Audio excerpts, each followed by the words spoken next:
This is The Speaking Show. I'm David Newman, and you're tuned in to the #1 podcast for speakers, consultants, and experts who want to speak more profitably.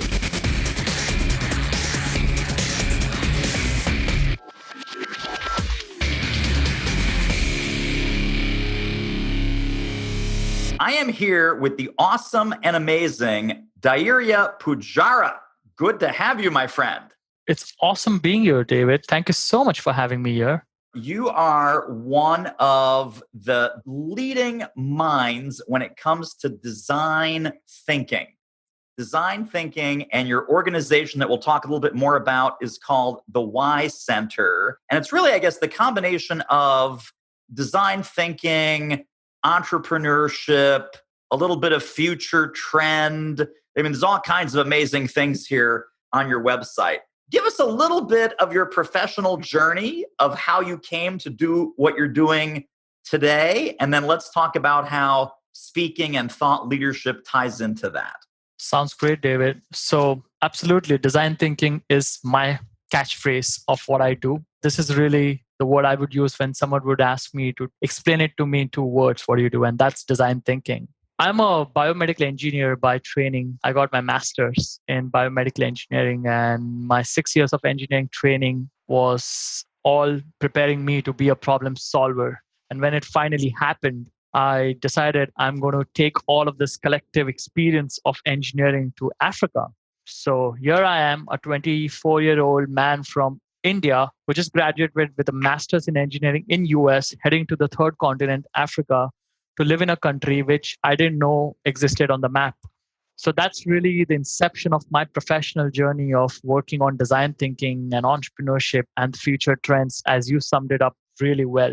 This was back in 2012, ended up in Mozambique, and last 7 years of my life, I have traveled to 6, 7 countries, maybe across 4 continents, delivering programs around human-centered design, or design thinking as we like to call it, centered around entrepreneurship, innovation. But at the core of all of these buzzwords that we all love so much, what I essentially do is I do problem solving. That's it. And everything, the present, the past, the future trends, everything entrepreneurship, innovation, it all comes and meets at a point which I like to call problem solving, as simple as that. And that works really well for me because my parents finally get it what I do when I say problem solving. Now, I also see that you've done some speaking because obviously Sure. You are the face and the voice of your brand, and you're the face and the voice of your message. Tell us a little bit about speaking as a personal brand builder and also speaking to help get people excited about the movement that you're creating. Yeah, absolutely. I have always had a passion for public speaking in the form of storytelling, to be really specific. In 2013, I got a chance to participate in a public speaking workshop, which was led by the guidance of the celebrated Professor Marshall Gaines from Harvard University in Philadelphia. I had no idea what to expect from an event like that. I usually stay away from public speaking workshops because I like to believe it's going to overpower my natural tendency of how I do things. People are going to call out the bluff, if I really try to act in a certain way, which I'm not. So I was really wary of walking into that workshop initially. But that really set the stage for me as a public speaker for years to come. So it's after all not that bad. I would like to put it out there just as a statement that every public speaker, no matter how good you are or how good you believe you are, go out there, be vulnerable, attend a workshop. The worst that will happen is you'll find out you are awesome and you don't need a help. But go and get that validation. So I went there and I realized I'm not that awesome after all. And that gave me an opportunity to get closer towards the awesomeness that everyone else was sharing in that room. Got a great opportunity of 6 minutes to present my story to the world in Philadelphia. And that was my first ever public speaking experience, which was also on YouTube, by the way, recorded. And the next thing I know, there was a journalist from a local Philadelphia magazine who wanted to interview me after listening to my story. I initially thought, that's not real. Like, really, me? And guess what, David? My first story was published under a column in that Philadelphia magazine under celebrities in Philadelphia. And I'm like, really? I'm a celebrity? Like, I was no one just a couple of hours ago. And my friends teased me about it, obviously, that, oh, hey, here's our celebrity friend. Look at him. But it was really the momentum that was said correctly. And I realized the power of sharing my story as a personal brand very much aligned with the brand of the company I was building back then, which thankfully today exists, Ycenter.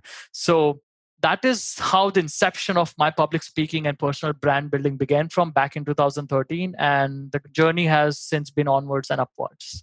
Now, I see also on your website that you are involved with TEDx. Absolutely. And that TEDx was an experience that you've had. Talk to us about, was that helpful? Was that a distraction? Did it open doors? What was your whole TEDx journey about? So my TEDx journey would most likely be very different than a lot of people who claim to have given a TEDx talk, and for multiple reasons. I started as a TEDx organizer, a curator, as we like to call it. So I was a curator for 3 TEDx events, 2 of them in my university in Philadelphia, and one of them being the first one ever in the country of Mozambique in Africa. And TED eventually wrote about it, me as a curator who organized this event with absolutely no resources. And to be honest, it was done with the power of a community that I was a part of. So it was not really me doing it. I was an enabler for the community to organize the first ever TEDx event in Mozambique in Africa. My experience was great because if I'm a TEDx speaker, it's about me and my story. But as a TEDx curator, I'm now dealing with 12 other speakers, 12 other stories, helping them shape their stories and learning from their styles and their craft of storytelling. And that has really helped me as a storyteller, as who I am today, So I have got the wonderful, honestly, a very respectable opportunity to have worked with, some of the most amazing storytellers, right from one of the top 100 cartoonists in America to an astronaut who actually went to the International Space Station, to a regular engineer in Africa who is trying to make everyone's lives better every single day. And I had this wonderful opportunity to work this diverse community of speakers and innovators at being a TEDx curator. So that really helped me strengthen and hone my skills. And interestingly, I also ended up giving a TEDx talk at one of the universities in India. And you wouldn't believe, but that talk never got published. So that was a very different journey. But I have a really important thing to talk about TEDx. Now, last couple of years, we've seen people wearing the badge of honor of being a TEDx speaker as really one of the upfront and center themes of their public speaking journey. What I would like to tell people is that being a TEDx speaker is definitely an amazing experience in itself and kind of a validation of the work you've done. But that is not the credential itself. It's what leads you to give that talk. That's the real meat of your journey and of your story. Why were you chosen to be a TEDx speaker? Everything that happened before that in your life is what really who you are about. So I think that's what, as a speaker, as a consultant, as a personal brand builder, you would want to focus on. Even if you have ended up giving a TEDx talk or even given a TED talk, that cannot be the highest point of your professional career. That's definitely a milestone that needs to be celebrated. But it's the work around that led you up to that. And how are you going to continue to amplify that work? That's really the thing I learned from that. Well, Dhairya, I got to tell you, in my new book, I've got a section in there about TED Talks and TEDx Talks. And I'm a little bit of a curmudgeon. I'm a little bit down on the whole popularization and glamorization of TED. I've never heard someone say it so eloquently and so smartly about it's not about the talk. It's about what led you to the talk and what drives you not only into that TED arena, but then through it. And what are you going to build afterwards? Absolutely. And how are you going to use that as a springboard for the next part of your mission and the next part of your adventure? I love that.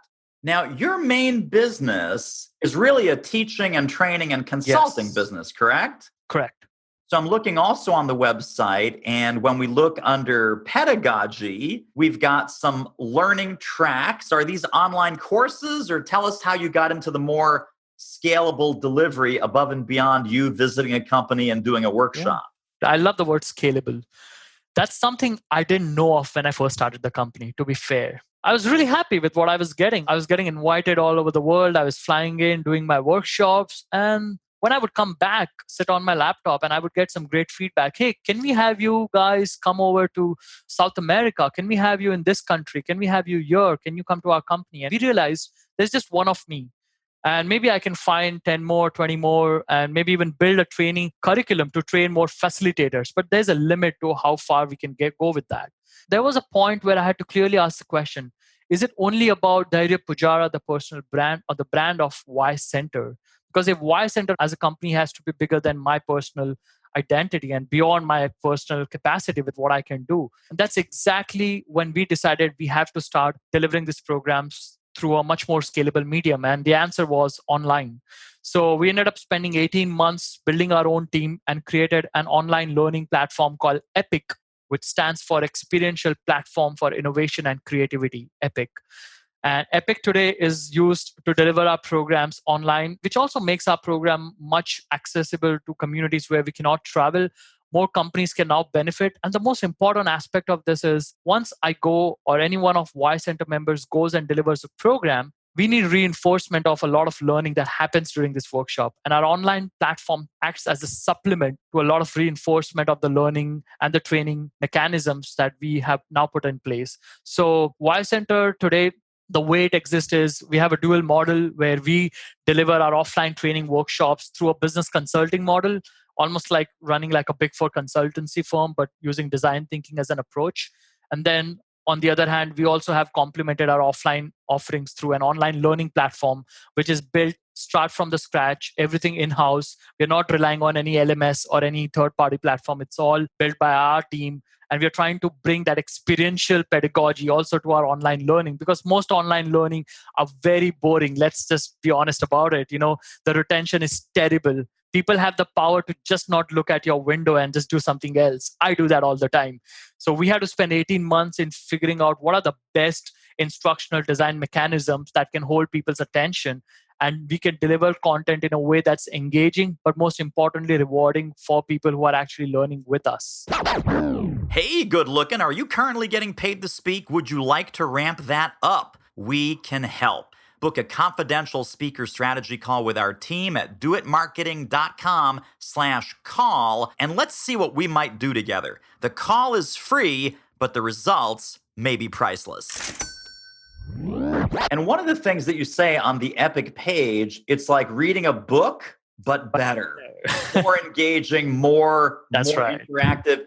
Because obviously, this is the intersection of design thinking and technology. Correct. When you're making the online course delivery platform more engaging, more human-centric, more friendly, more brain-compatible, in that 18 months of development, did you study kind of why this online course model is so ineffective most of the time? And then what were some of the cool innovations that your platform was able to solve some of those problems around? Absolutely. The first thing we did was we tried to learn what we shouldn't do. So we started looking at all the massive open online courses, the MOOCs as we celebrate them.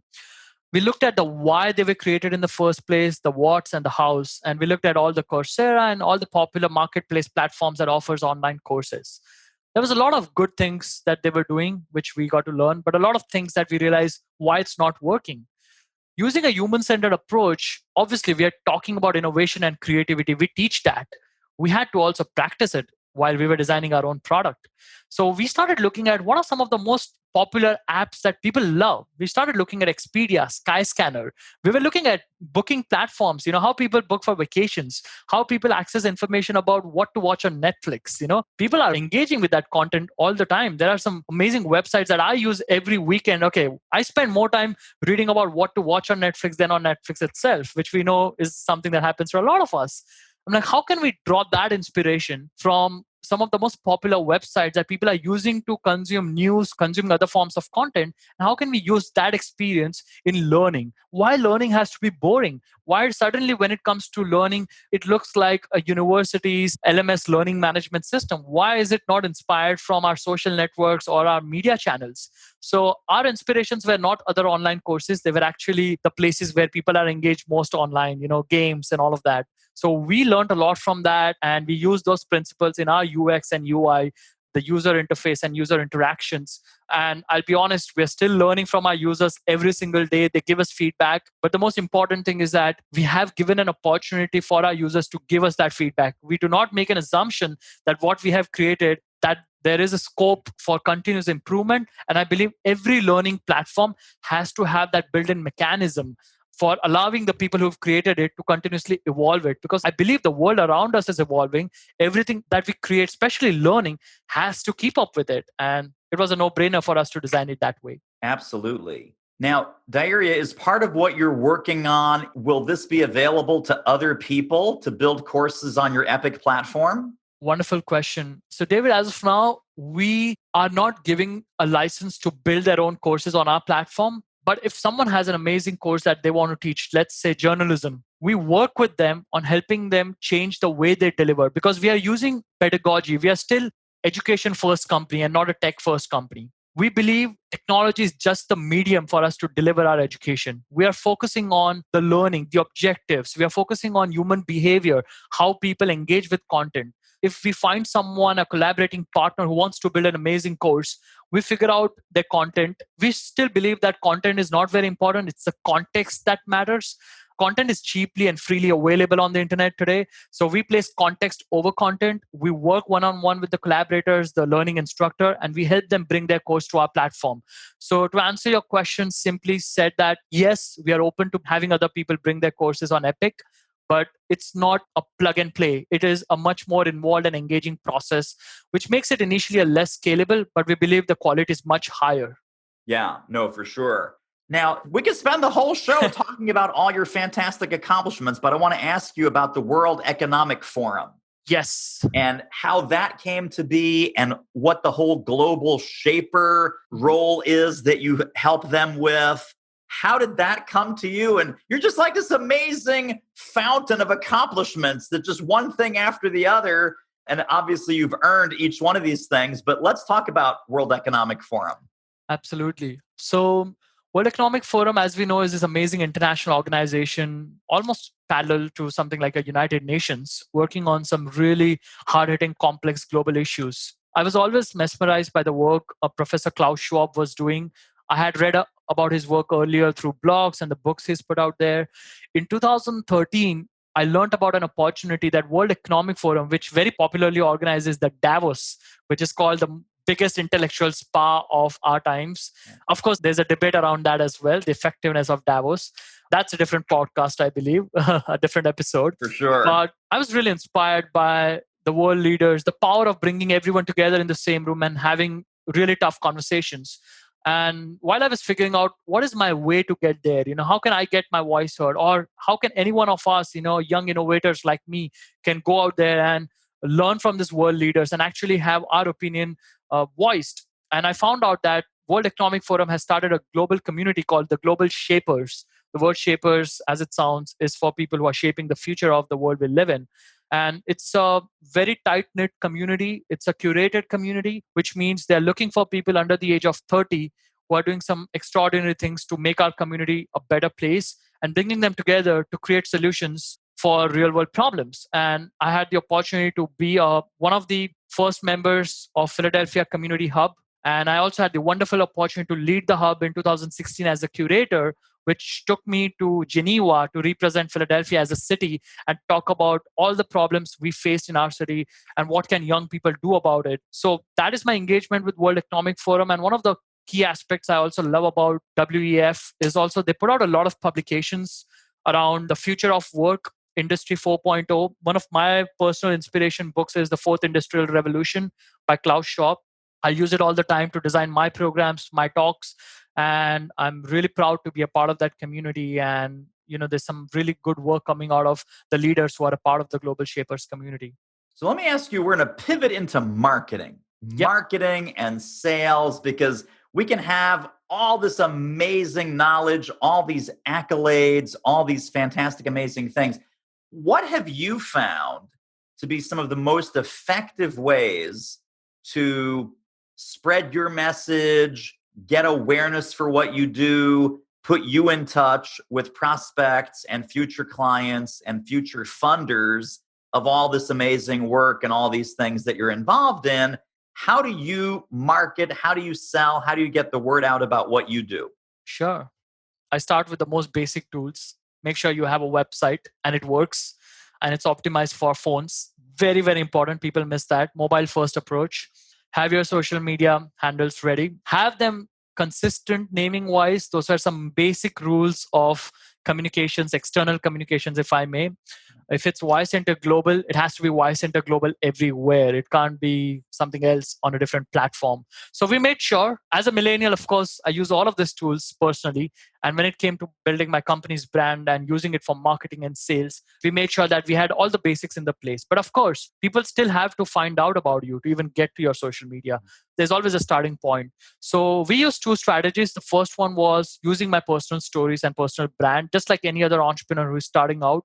It's important for someone to represent the company and the values it stands for. And in the initial phases of any company, the entrepreneur, especially if it's a founder-led company and the company itself, they're indistinguishable from each other. What you put out there, what you talk about is what your company is going to be represented as. So I made sure to be a part of events where Ycenter could find work. Everything from a South by Southwest to going to a United Nations conference, which is where I would find my prospective clients. I made sure that we build those opportunities for Ycenter and build that organic platform. You could go to a lot of these events, just pay your way into it by, going there and being an attendee. It's an unwritten rule for a lot of Ycenter leaders now that go to these events, add some value there. Don't go as an attendee. Go and do a workshop. Show a glimpse of what we are about, show the magic, like let it speak for itself. Let our work speak for itself. So it sounds obviously easier than done, but that's really one of the key that has helped Ycenter to get more business clients is to get a half a day workshop or just to get an hour long, a 60-minute or 90-minute workshop. Just earlier this weekend, I was at Brown University campus doing a 90-minute workshop. I drove 3.5 hours one way, 7 hours both ways, just to do a 90-minute workshop to show what Ycenter can do if they're hired for a 2-day workshop. So we are constantly setting up strategies around putting ourselves in public forums. That's first. The second one is obviously responding and being a little more proactive and listening to our customer base. So we are part of forums where we might not necessarily directly engage, but we are looking at what our competitors are doing, what kind of programs are being offered. The future of work in itself can be spoken about in 3 different ways. The future of work, the Industry 4.0 movement, the 4th Industrial Revolution. So we are learning, from what the industry is talking about. We are keeping up with all of that. And we're going back to the drawing board and building our marketing and sales accordingly. So if we have a program that would work for a particular company only when it is put in a certain way, which falls in their programming objectives for that particular year, we make sure we adhere to those communication standards. You cannot go and tell, hey, we teach entrepreneurship. If you really look at the core of entrepreneurship program, it's problem solving. And every company is looking ways to solve problems. So we don't sell entrepreneurship programs to a large company, and we don't sell a business consulting program to a startup entrepreneur who's looking to learn from us. So we would speak the language of our customers. That's really helpful for us. And some of the tools to do that is obviously getting some organic press, getting testimonials from our customers. Very, very important. We want to hear how they experience our workshops, and we make sure we document it. It's organic that way. We ask them to leave us a review on our Facebook page. That has really helped us a lot. And most importantly, directly just ask them for more business. If you're really good at something, you can ask them, hey, would you mind recommending us to someone in your industry? Because we clearly helped you. And I believe if you're a good business and if your client has really been satisfied with what you offered, they would have no second thoughts in picking up the phone and, just recommending you for future business. So that's something, it's a matter of asking. So we are doing a lot of asking as well. Yeah, so I think that's vitally important. So it really sounds like speaking and speaking-driven strategies are one of your key, maybe even the main marketing tool, sales tool, spread the word kind of tool. It has certainly been that way so far, but we have finally started to find a balance between not having every time for a Ycenter leader to go out and give a keynote because it's not possible all the time.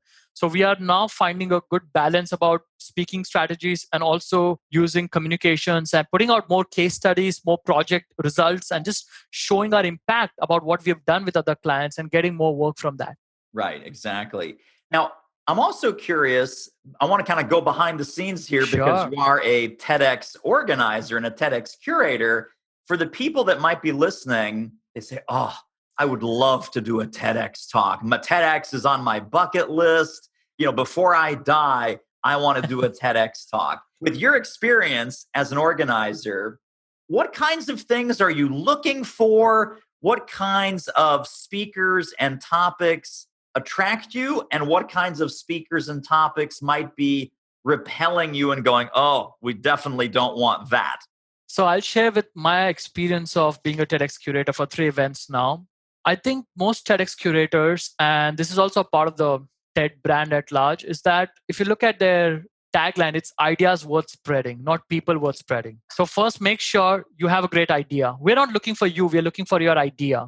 If you do not have a great idea, and if your biggest idea is that you want to give a TED talk, then maybe you are not the right person for our event.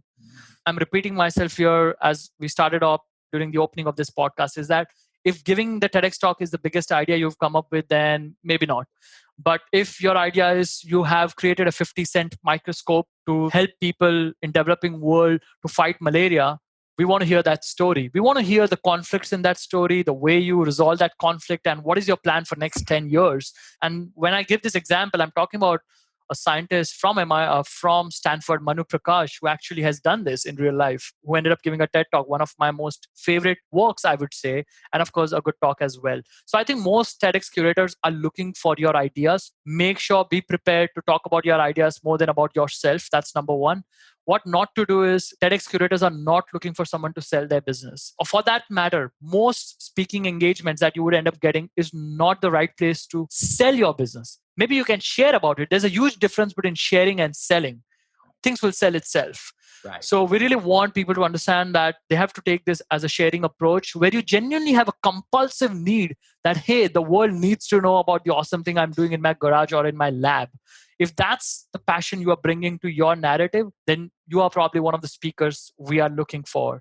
Again, this is a perspective of one TEDx curator. There are thousands of TEDx events happening around the world. I'm sure everyone has a different agenda. They're all localized events now. But I think pretty much I would say the consistent thing is that it's the idea that matters the most. Wow. Very, very good. I love the concept about, we're not here to listen to you. We're here to listen to your idea. Absolutely. And we are the conduit and we are the delivery mechanism for that idea, but it's not about us. What a great episode. Wowza. Tell you what, if you want to ramp up your revenue as an expert who speaks professionally, you should really check out our free online training at doitmarketing.com/webinar. Well, tell us a little bit, and I know this probably is a whole separate show in and of itself, but I would just love to tap into your expertise. What do you think that most people could really benefit from a couple of just big foundational principles around design thinking? If you could share a little bit of design thinking mojo with us. Some people listening might not even know what design thinking is.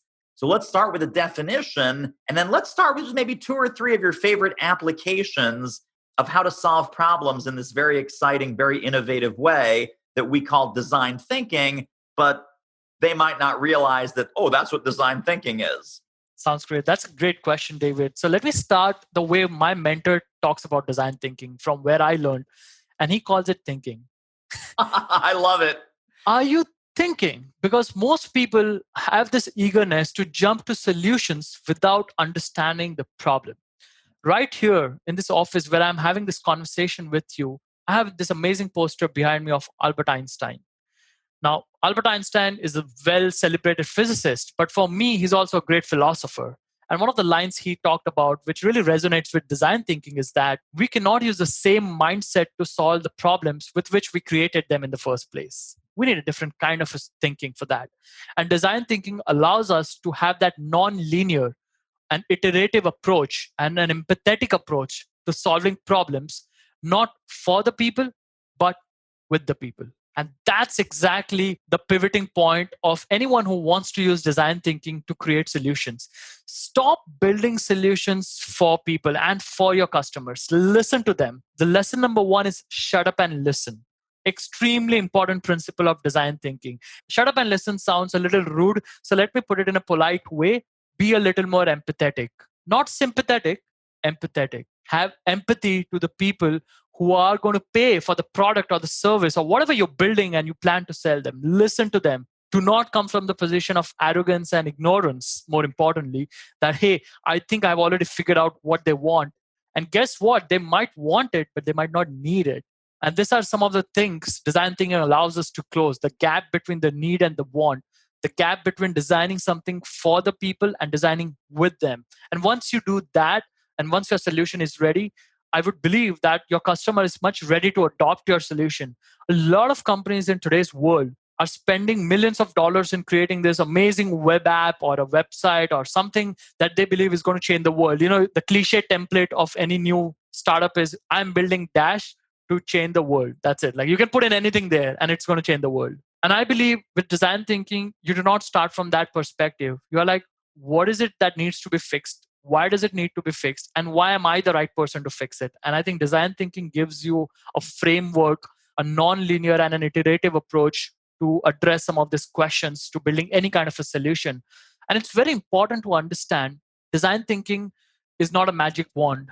None of these things are magic wands. It's a framework, which means it's a framework, it's a mindset, which means you have to adopt it and practice it every single day until you get better at it.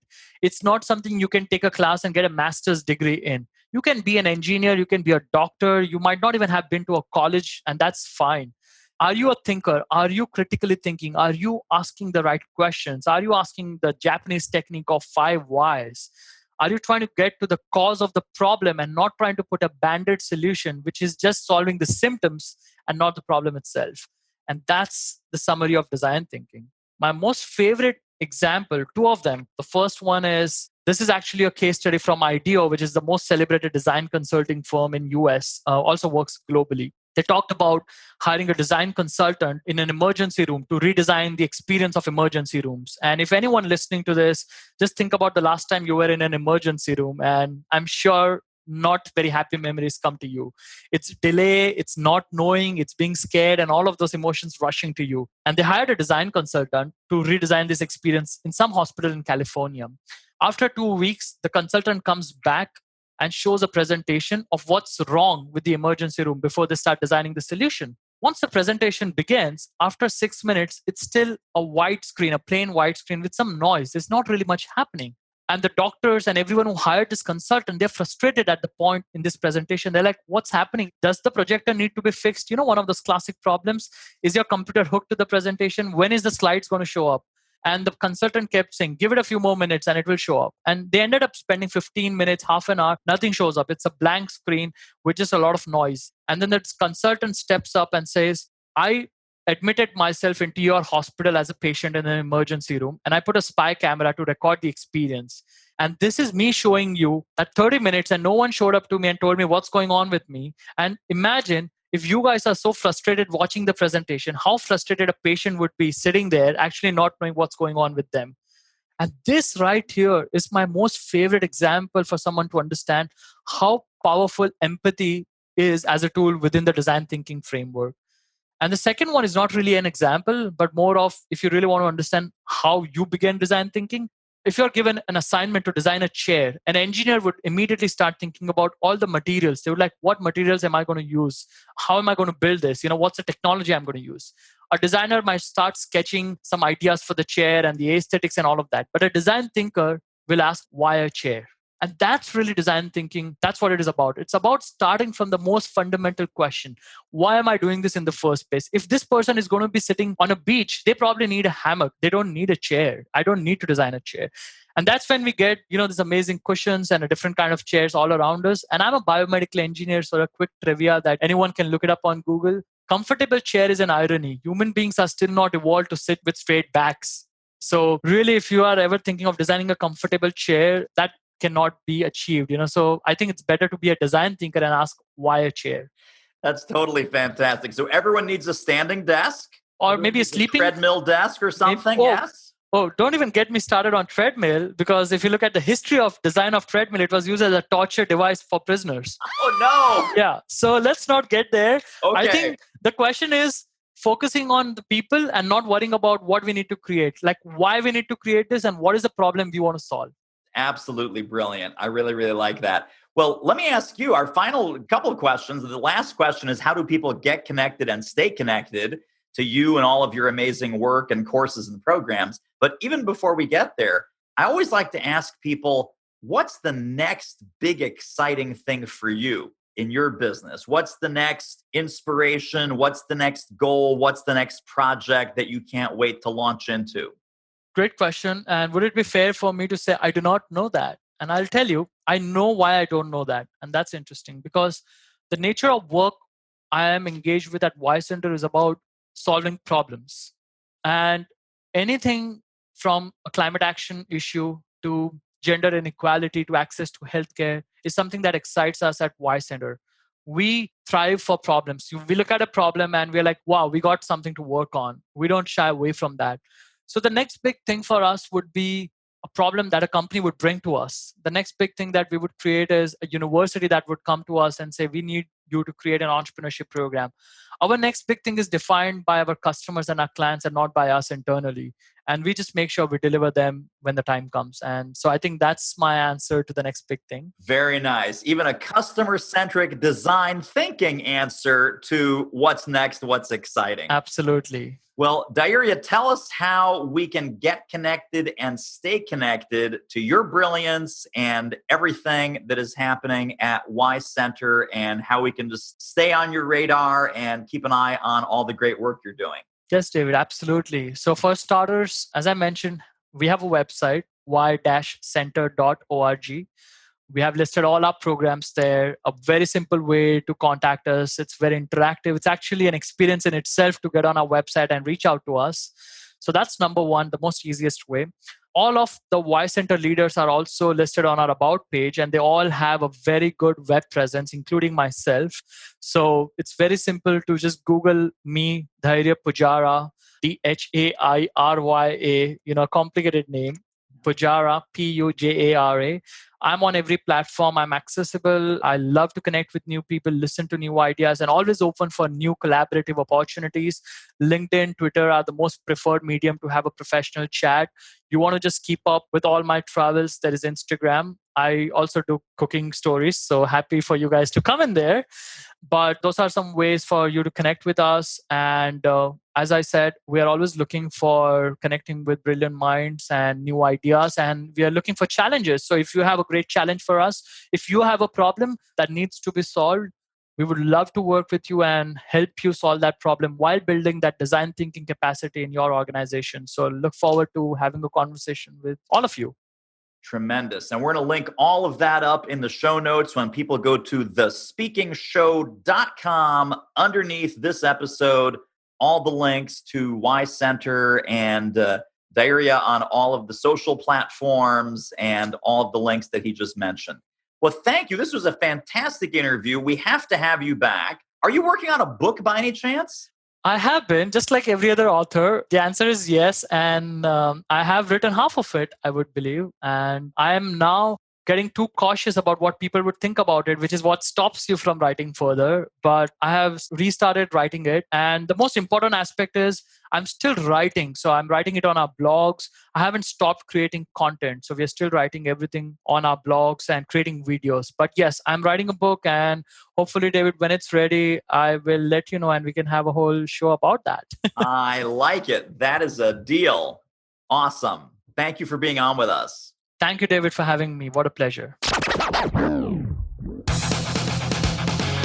Well, that wraps up another episode of The Speaking Show. Hey, tell you what, if you like us, rate us and review us on iTunes. Subscribe. Tell a friend. Go grab the notes and downloads and extras at thespeakingshow.com. See you next time.